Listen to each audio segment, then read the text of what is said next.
नमस्कार, मीडिया हलचल देख रहे हैं आप और मैं हूं आपके साथ मानशु। उत्तराखंड में राजनीतिक अस्थिरता भले ही थम गई हो, तीरथ सिंह रावत ने नए मुखिया के तौर पर भले ही कुर्सी संभाल ली हो, मंत्रियों को विभाग भी बांट दिए गए हों, लेकिन अभी भी राजनीति में कयासों का दौर लगातार जारी है। तीरथ सिंह रावत के सीएम बनने के बाद अब एक नई सुगबुगाहट देखने को मिल रही है और ये सुगबुगाहट उत्तराखंड में समय से पहले विधानसभा चुनाव करवाने की है। विपक्षी दलों की तरफ से लगातार अब बीजेपी की ऊपर निशाने साधे जा रहे हैं और बीजेपी की नीतियों को कटघरे में खड़ा किया जा रहा है और विपक्षी दलों के साथ साथ सियासी जानकारों का भी कहना है कि उत्तराखंड में हो सकता है कि वक्त से पहले विधानसभा के चुनाव करवा दिए जाएं। मौजूदा वक्त में उत्तराखंड में विधानसभा के उपचुनाव का बिगुल बज चुका है और सल्ट विधानसभा सीट पर जल्द ही उपचुनाव होने वाले हैं। सल्ट विधानसभा के उपचुनावों के बाद एक बार फिर उपचुनावों का बिगुल बजेगा और गढ़वाल सीट से सांसद रहे तीरथ सिंह रावत के मुख्यमंत्री बनने के चलते अब वहां पर भी लोकसभा का उपचुनाव होगा। इसके अलावा तीरथ सिंह रावत को विधानसभा की सदस्यता लेने के लिए किसी न किसी विधानसभा पर चुनाव लड़ना होगा और वहां भी उपचुनाव का ऐलान होगा।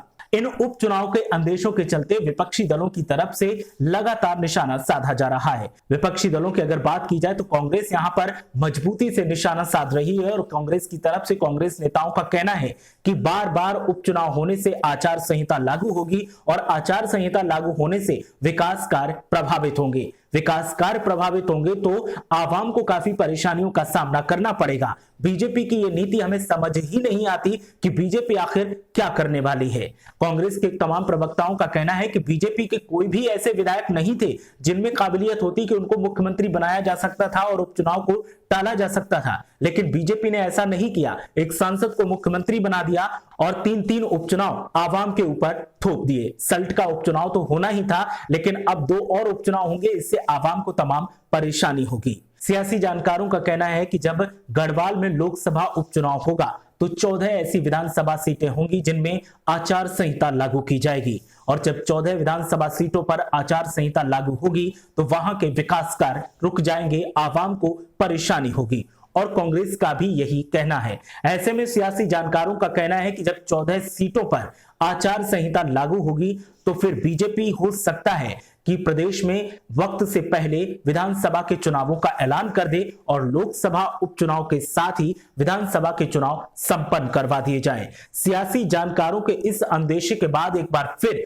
कांग्रेस और सक्रिय हो गई है। वैसे तो कांग्रेस की तमाम रणनीतियां त्रिवेंद्र सिंह रावत के कुर्सी के हटने के बाद फेल हो गई थी, क्योंकि त्रिवेंद्र सिंह रावत को टारगेट में रखते हुए कांग्रेस ने उनके विरोध के लिए तमाम नीतियां बनाई थी और विधानसभा चुनावों में जाकर के उन नीतियों को भुनाने की कोशिश थी। लेकिन तीरथ सिंह रावत के कमान संभालते ही अब कांग्रेस को फिर से होमवर्क करना पड़ेगा और नीतियां बदलनी पड़ेंगी। लेकिन अब कांग्रेस को यह अंदेशा जब से मिला है सियासी जानकारों की तरफ से कि वक्त से पहले विधानसभा चुनाव हो सकते हैं, तो अब कांग्रेस फिर सक्रिय दिखाई दे रही है। कांग्रेस का कहना है कि बीजेपी ने प्रदेश में विकास कार्य तो कुछ किया नहीं, लगातार चुनाव का खेल खेल रही है और नेतृत्व परिवर्तन के नाम पर आवाम को धोखा दे रही है। ऐसे में बीजेपी को आवाम माफ नहीं करेगी।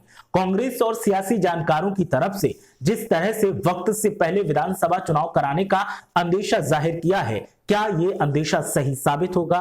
क्या यह अंदेशा गलत साबित होगा? आपकी राय क्या है? आप हमें कमेंट करके बता सकते हैं। इसके अलावा हमारी ये जानकारी आपको कैसी लगी हमें कमेंट करके बताइए। हमारा ये वीडियो आपको कैसा लगा हमें कमेंट करके बताइए। वीडियो को लाइक कीजिए, शेयर कीजिए और चैनल को सब्सक्राइब करना मत भूलिए। इसके अलावा फेसबुक पर अगर हमारा ये वीडियो देख रहे हैं तो हमारे फेसबुक पेज को लाइक कीजिए, फॉलो कीजिए और वहां से भी वीडियो को शेयर करते रहिए और तमाम लोगों तक ताजा तरीन जानकारी पहुंचाते रहिए।